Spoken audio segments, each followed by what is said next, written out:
When it comes to the world of comic book technology and high-powered suits, few rivalries ignite debate quite like Cyborg versus War Machine.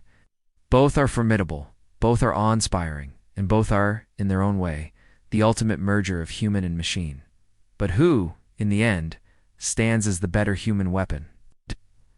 To answer that, let's dive into what makes each of them unique. Cyborg, also known as Victor Stone, is one of DC Comics' mainstays, a founding member of the Justice League, and a hero, whose very existence is defined by a devastating accident. After a near-fatal lab explosion, Victor's father, Silas Stone, merged his son's broken body with advanced alien technology. The result? An individual whose human and machine parts are deeply integrated, not just on the surface, but down to the molecular level. Every thought and movement is filtered through an interface of flesh and circuitry. On the other side stands Marvel's War Machine, the combat alias of James Rhodey Rhodes. Once an Air Force pilot and Tony Stark's closest friend, Rhodey dons a modified Iron Man suit built for heavier firepower and battlefield durability. Rather than being fused with his armor, Rhodes is a man piloting technology, suiting up when needed and walking free when the day is done. So, who takes the crown as the better human weapon? The answer depends on what you value: integration or adaptability, raw power or tactical flexibility. Let's start with Cyborg. Cyborg's greatest strength lies in his total fusion of man and machine.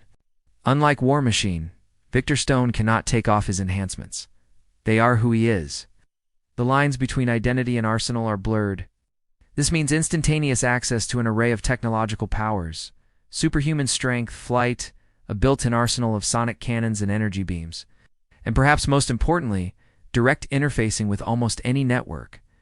In the digital age, that's a terrifying advantage. Cyborg can hack into government databases, hijack missile systems, or tap into communications simply by thinking about it. What does this mean in combat? It means Cyborg is rarely unprepared. New threats can be analyzed and adapted to in seconds, and if there's technology nearby, odds are he can control it. Need real-time data? He's his own reconnaissance drone. Need to shut down an opponent's suit? There's a good chance he can override it. In terms of defensive capabilities, his systems continuously evolve.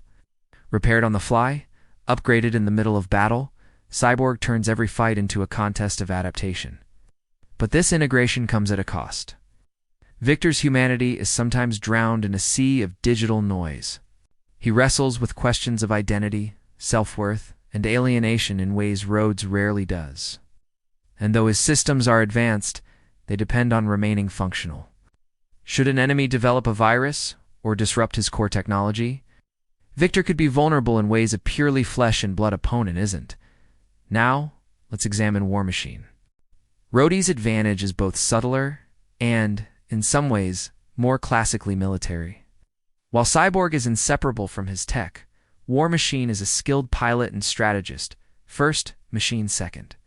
The War Machine armor is a walking arsenal, shoulder-mounted cannons, missile pods, miniguns, and advanced targeting systems all wrapped in an almost indestructible shell.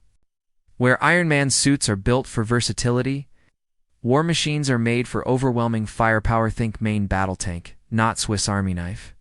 The key distinction is choice.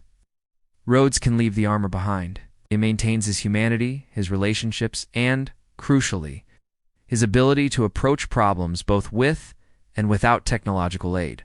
If his suit is compromised, Rhodes doesn't lose his sense of self. He falls back on training and teamwork.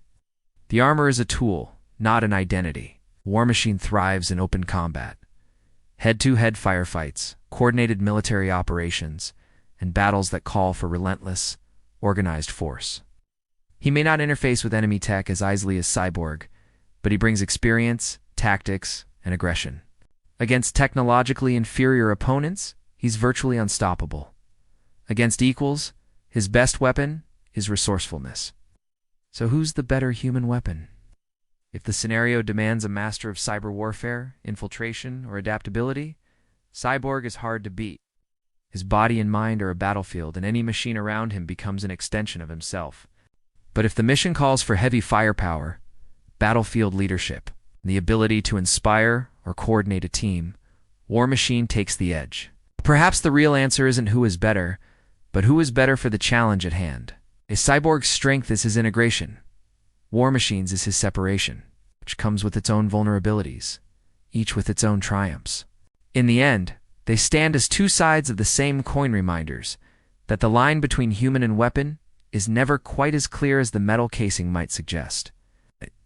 Whether you side with Cyborg's digital prowess or War Machine's raw power, one thing is certain: both define what it means to be a truly formidable human weapon.